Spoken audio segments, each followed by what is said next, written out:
আর আল্লামা দেলোয়ার হোসেন সাইদি হুজুর বলেছিলেন, তোমরা থাকো সব গাছের আগায়, আমরা থাকি গাছের গোড়ায়। বাড়াবাড়ি বেশি কইরো না,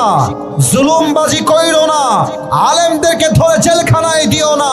18 কোটি মানুষ গাছের গোড়া একটা ঝাঁকুনি দিবে, মামুর বাড়ি দিল্লি গিয়ে তোমরা পড়বা, দিল্লি গিয়ে পড়েছে।